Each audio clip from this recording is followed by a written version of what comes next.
あ、ここいるんだ。本当？見えないでしょ？どこにいるのかな？全然見えないよ。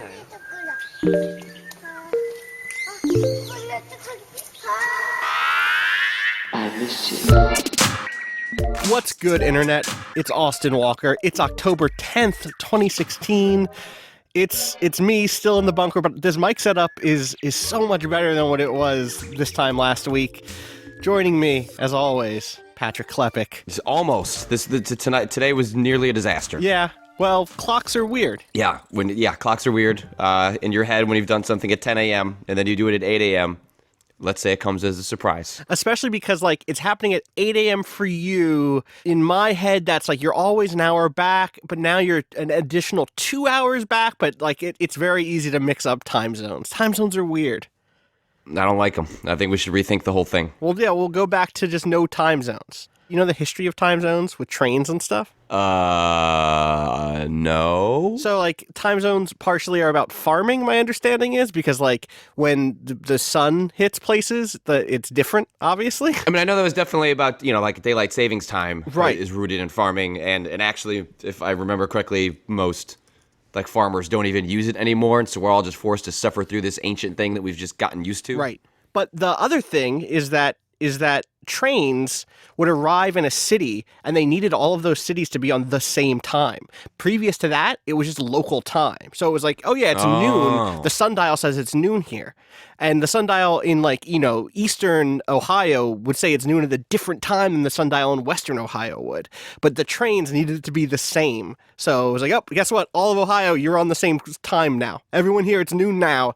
Get rid of the sundial. Get rid of however else you're figuring out what time it is. So it's all logistics, man. Like, that stuff is... I guess that's reasonable. I'll allow it. Yeah. I'll allow it. So how you been? You've been on the West Coast.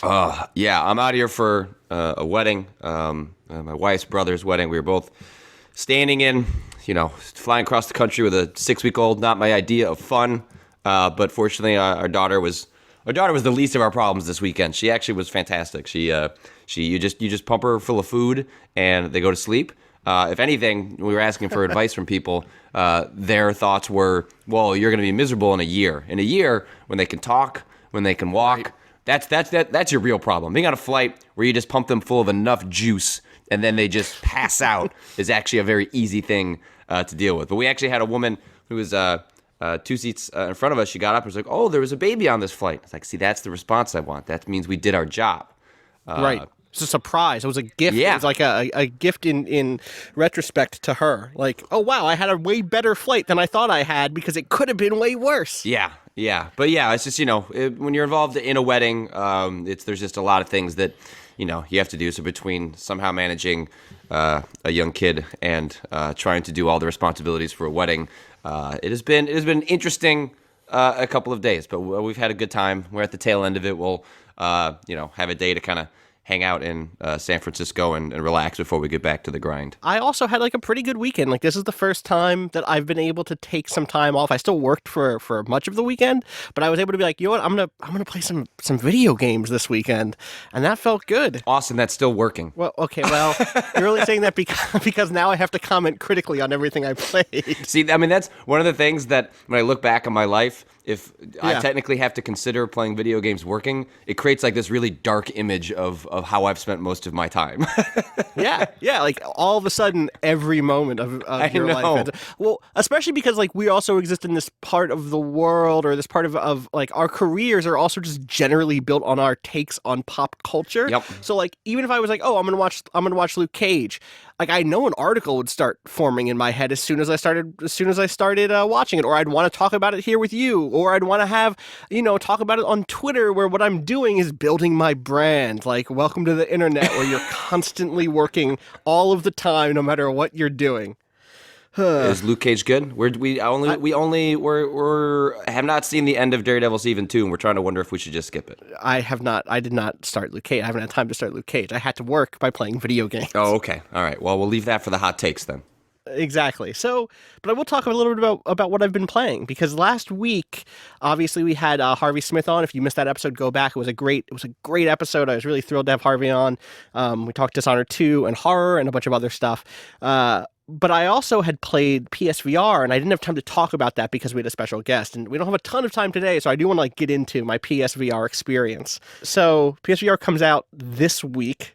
It comes out on Thursday, the 13th, and boy, that was a really interesting first experience. Or it wasn't the first experience. My first experience with PSVR was playing Res Infinite back in Seattle during PAX, and that experience was fantastic. I've talked about that again and again, but the experience playing stuff in my house was less, let's say, a little less comfortable. Well, yeah, I mean, I think that's been the common theme I've heard from a bunch of folks that I know with the hardware is that as both aesthetically pleasing and well-designed as the actual headset is, like I think Sony has made the best, most comfortable, most cool-looking headset of the three, and they seem to have streamlined a lot of the process of, putting it together. I mean, putting a Vive together and setting up room space in your apartment or home is it's a nightmare. Like it's difficult, it's finicky. When it works, it's beautiful and unlike and better than any of the other VR setups that are out there.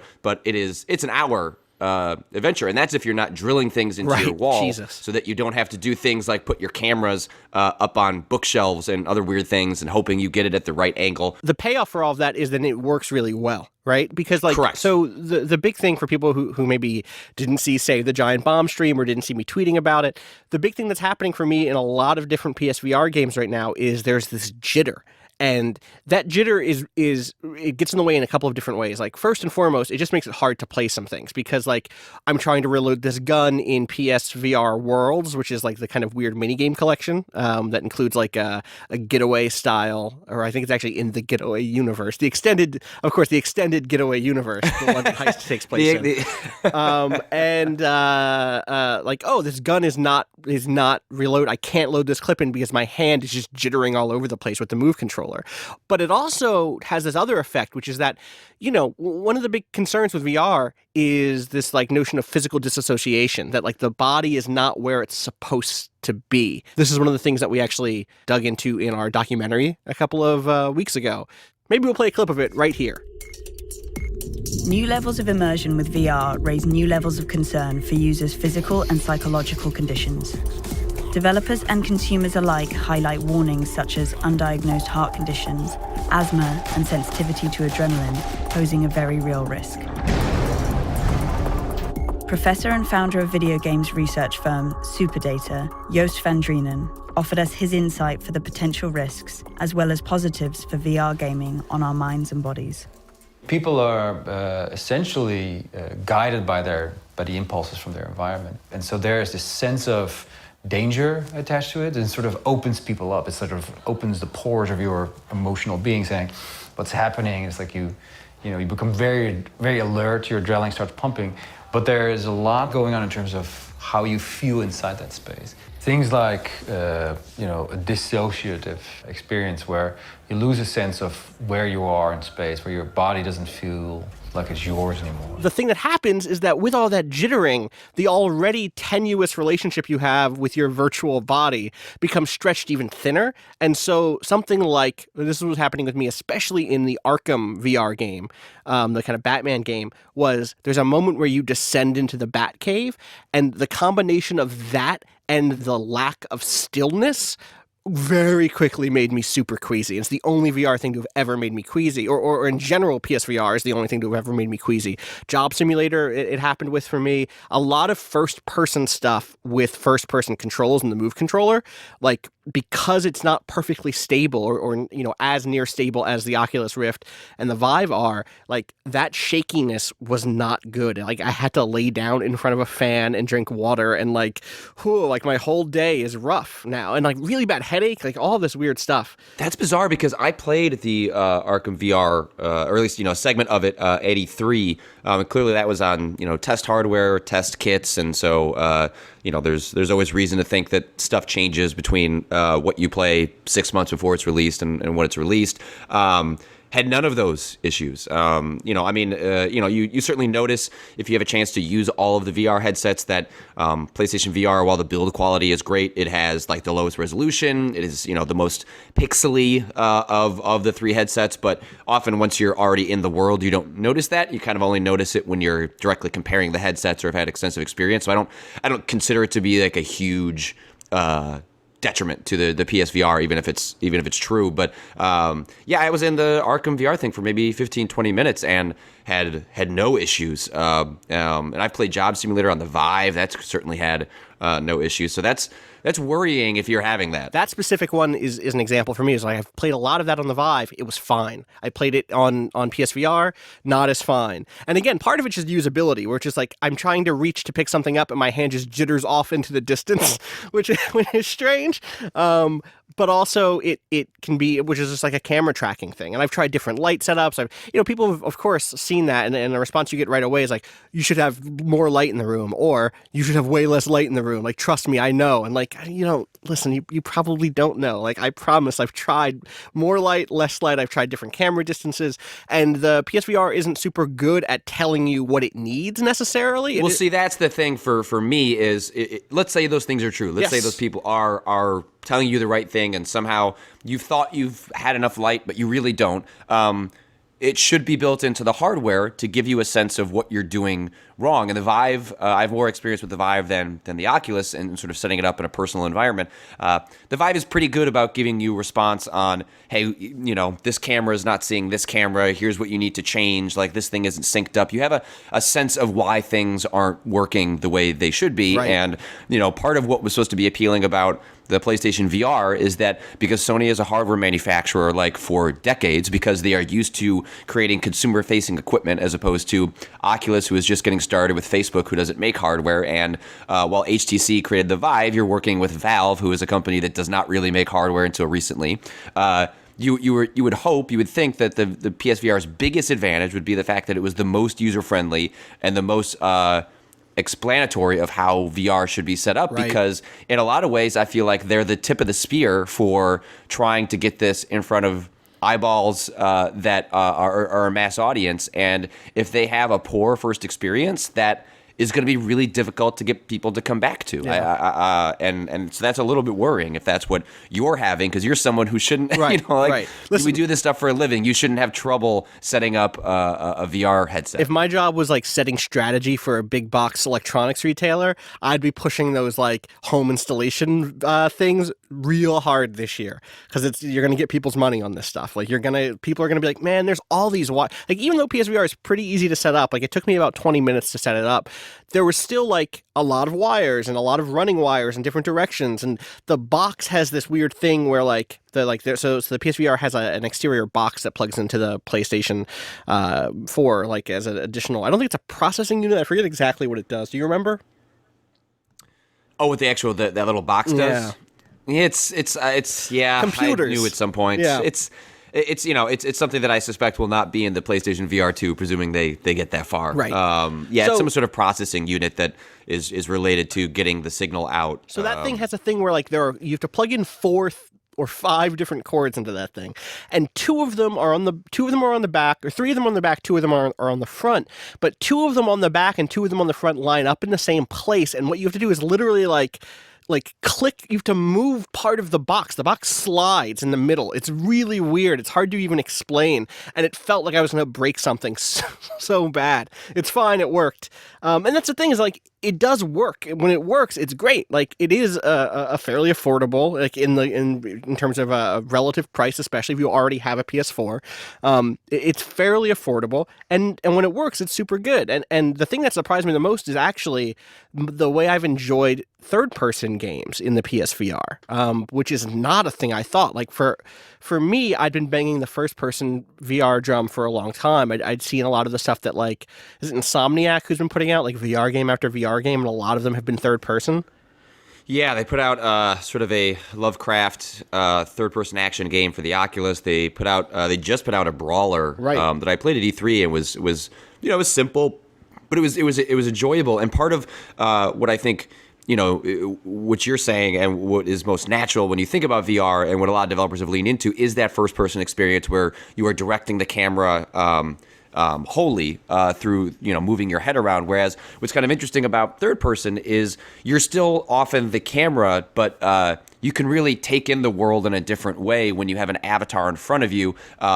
And like I remember, there's the Lucky's Tale was like the platformer for Oculus, it was just an okay platformer, but it was kind of amazing to send your character off in one direction, and then I would be peeking around bridges and other things in the world.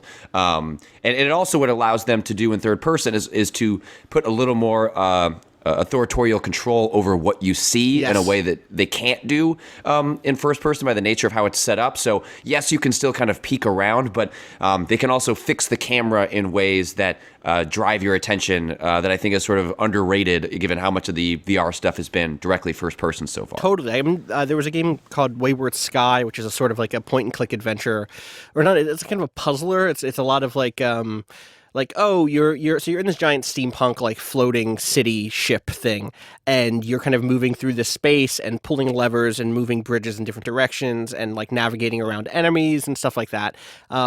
And it's just gorgeous. It's like a really beautiful, like I want to say like it's DreamWorks style character designs more than Pixar style, which I don't. That's slightly disconcerting. Well, Austin. I mean, it's not. I don't mean that it's a diss. I mean, like, in other words, I think it's like a very professional level. I think like another pass on like. And it doesn't have the Pixar charm, but like very few things do. I hear you. But it's still really good. It's really good, and like the city has this great scale. And even though you're not always you do occasionally go into first person mode to like pull a lever or like work with like a hands-on puzzle instead of like the kind of like level design puzzles. But it's gorgeous, and it really works. It lets them put the camera in these specific places that let you have like really beautiful views, or like you said, almost like allow there to be puzzle design with the view itself, because as you move your head around, the view does move. And so there's like, there's a hidden collectible behind this weird crate, and if I like stand on my tippy toes, I can see it, or if I like lean upwards or whatever. So stuff like that's been really good. Thumper, which I think we can talk about on PSVR. Is that? Oh well, I mean, I can certainly talk about the PC version, which I feel like allows you to talk about the PlayStation VR version. Go for it. Talk to me about Thumper, which is dope. Yeah, Thumper is just I didn't play it in VR. My understanding is that they're investigating ways to do VR for the PC version that is coming out, I believe, this week. I think I might have just gotten an email that says it's coming out today. I think that's true. I think we got an email that said it comes out like literally right now. It says, okay, so Thumper is out today. So good. So they moved it up a couple of days. But it's one thing I should say is that even though it's getting written up in a lot of places as part of the PlayStation VR lineup, it is a fantastic experience. Without VR, it is totally competent and enjoyable. What is it? Tell us what it is. They describe it, I think, having played it rather accurately, as rhythm violence, which is to say, if you've played Harmonix's Frequency or other rhythm games where you're sort of on a line and you are tapping buttons to a beat, you have a general sense up front of what the sort of main gameplay of Thumper is. You are this silver beetle that is flying across a single line, and you only have a couple of things you can do. You tap the X button, or if you're on a keyboard, probably a space bar or something, to the beat of the music based on these little icons that appear on the track. You hold left or right in combination with the A button in order to slide into these really hard turns. You will hold the A button to crash through objects and hold forward and A to jump over objects. But it's all very simple, but it all happens very rhythmically to the music. And what makes Thumper unique is that when people think back to Frequency or rather just music games in general, I think with the broad exception of the Beatles Rock Band, you don't really think about the visuals. It's often very much focused on the music, and what surrounds the music is an aesthetic that is often, I guess, screensavers would often maybe be, or visualizers, like it would be the kind of the aesthetic that those go for, whereas Thumper takes inspiration from Lovecraftian horror, from like 70s Italian horror cinema like Suspiria, and creates a very unnerving, disturbing, creepy environment. It's not jump scares. It's more about tension. It's more about keeping you on the edge of your seat, having your the hairs on the back of your neck go up while you are playing a music game. And so the visuals, the soundtrack, the feel of everything collides in a way that when they say rhythm violence, what they're trying to convey is sort of an emotion that you feel as you play this game that is intense in a way that you often don't have playing this style of game. And I feel like it's conveyed within, moments of playing it. It is one of those games that I think, you can watch a gameplay video and jack up the headphones and get a sense of it, but it's really the tactile feeling of slamming the Beetle against the wall, of jumping over things. Like, it all works in concert in a way that I'm sure you've played it in VR that is even more ridiculous in that sort of setup.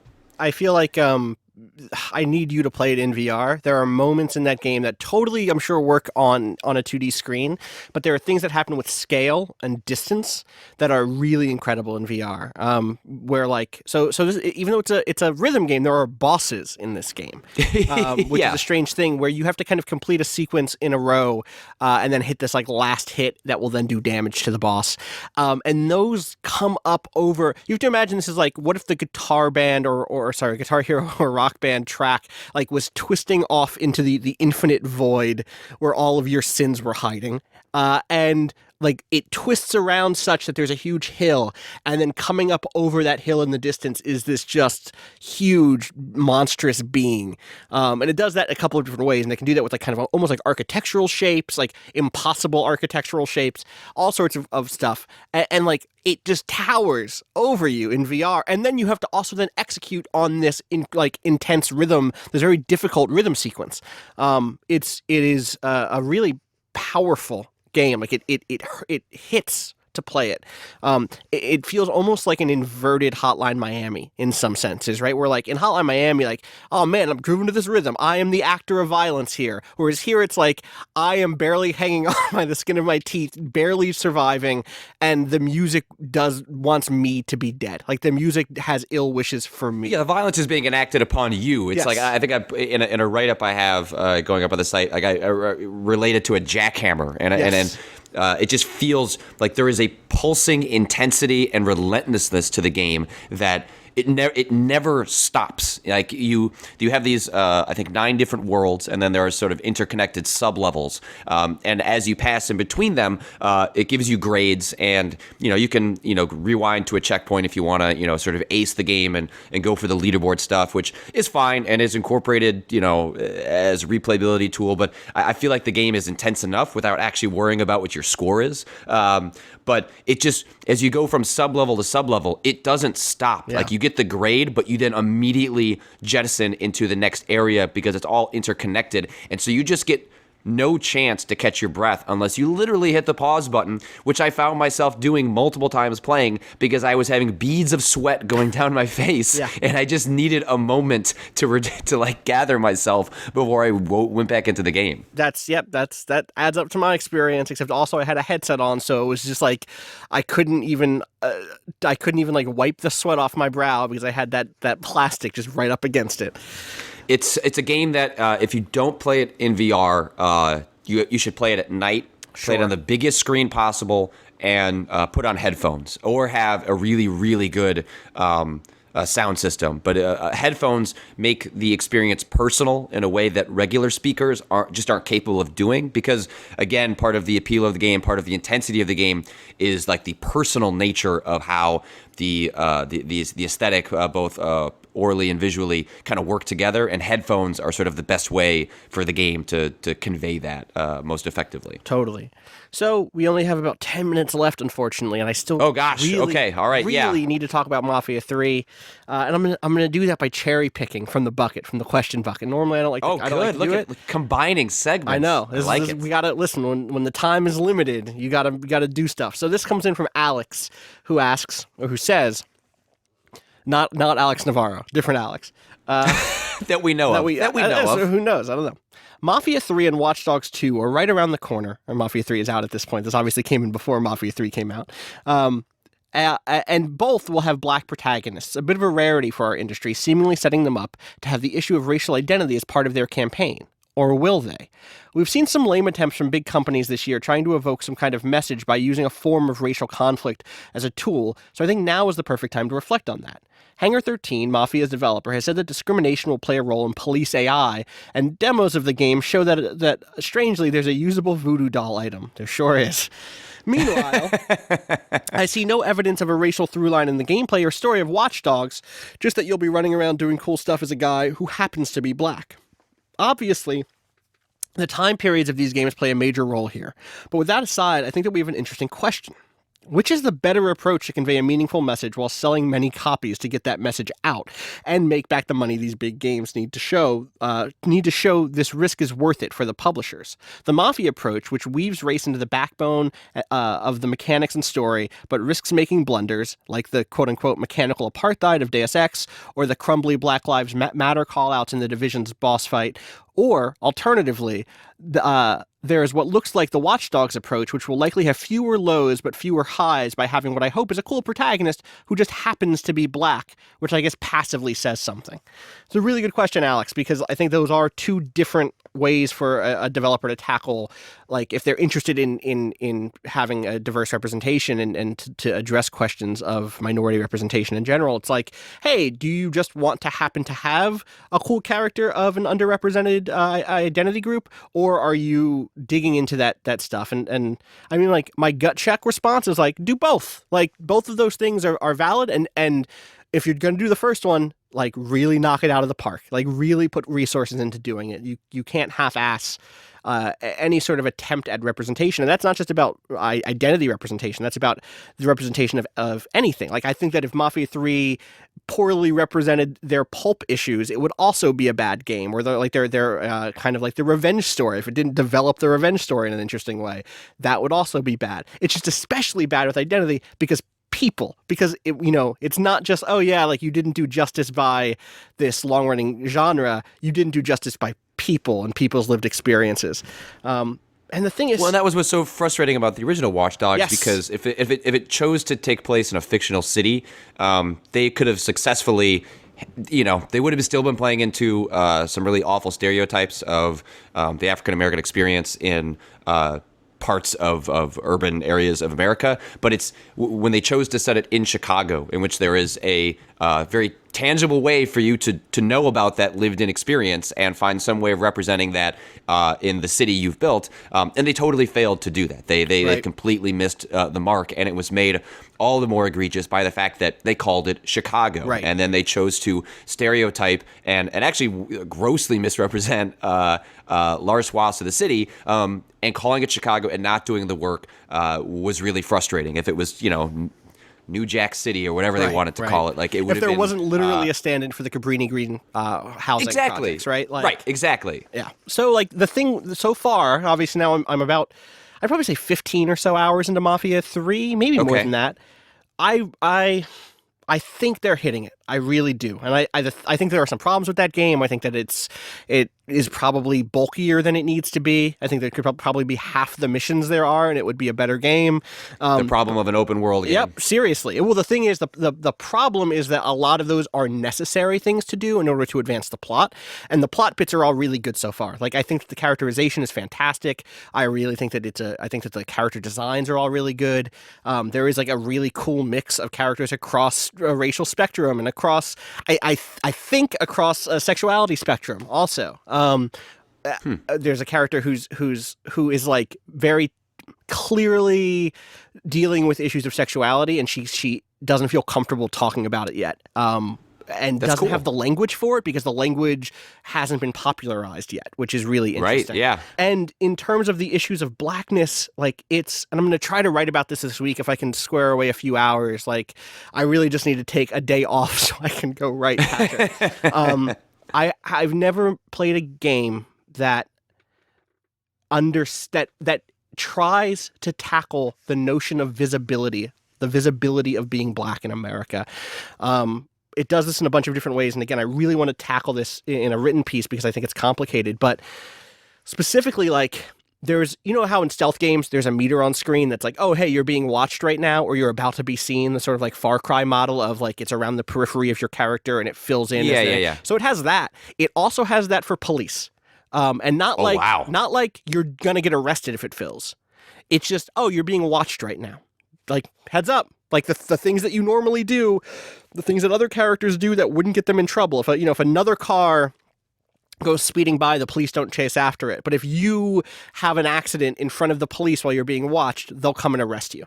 It's kind of fucked in a really wild way. The notion of like, oh, you turn a corner and the meter appears on screen and you're being watched and you know you're being watched, and your whole, for me while playing, I was like, oh, my body tenses up in a way that's very similar to when I see real police, which is like, all right, how's this going to go? Like, let's see.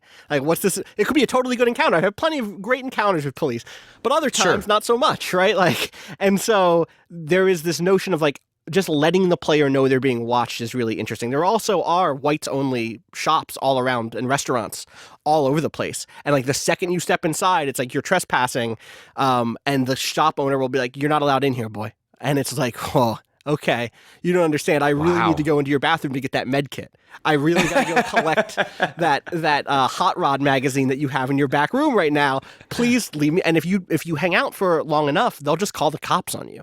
And then what happens when you have an encounter? Is it more than just sort of the GTA style? Like, oh, now it's a shootout and run away until the meter goes down. It's a shootout. Of course, like that's the thing. It is still that game, right? It's still the shootout, and it's still like that sort of like that's still the only verb you have in this game. It's like, oh, I can either shoot people or put people on this knife I have, and which isn't great. I would still love more. The thing that I'd say is like, so it is definitely a game of steps. It's not a game of like, oh, they've revolutionized this, but hearing them talk openly about blackness and about race in general and about identity in general in ways that are actually lifted from real life and not through the filter of dwarves or cyborgs is really refreshing. I'm not dissing those things necessarily. I'm not saying like don't ever do that again at all. I think that those are really interesting ways to deal with topics that are on the periphery or that are on the forthcoming issues. I think that they have historically been not necessarily, I don't want to say like acceptable stand-ins for this, but like useful for breaching these topics with audiences that are broader. And maybe that speaks to the question askers, to the question that the commenter asked, is like, oh, sometimes we need analogies or we need soft representation in order to reach an even broader audience. But having them specifically deal with this one thing is really great. I don't want to give too much away here because I actually don't know how it wraps up. But there's a B plot in which a World War II vet, a white World War II vet, kills two black Korean War vets who came to his house to ask for help because their car broke down, which is like a very clear reference to things that have happened in recent memory. And it quickly becomes his defense. All this plays out over radio interviews and news updates where they're updating the case and like talking about what's happening in the case. And there's interviews with his lawyers. There's interviews with civil rights leaders about this specific case. And his lawyer constructs the defense that because there is this guy, this black dude running around New Bordeaux killing people all the time, which you're doing, the guy who killed them was afraid for his life. That your specific actions helped create the environment of and of course there's also given voice to the people in the community who are like, yeah, of course we're running around, like, do you see what the conditions are right now? Like, we've tried we've tried nonviolent protest. Like there's not the answer isn't like, it isn't just saying like, hey, don't be violent. It is very much like, hey, this is we've hit a boiling point and there's conversation around that thing. And like having that play across the radio stuff is really cool. It's using the radio as a way to deliver that something more than just comedy bits or the traditional story stuff that you normally get in most games. Like normally, most games that have this sort of open world radio reactive thing, it's just like, oh, you robbed the bank, and so the next time you turn on the radio, you hear there was a bank robbery. For this to be a vector for really good storytelling is fantastic and really cool. So I think I'm going to walk away from this. I don't know. We'll see. There's still a lot of this game left. I really like the documentary stuff. I wish I had more time because I want to just keep talking about Mafia 3. But I'll probably check back in on it on Friday.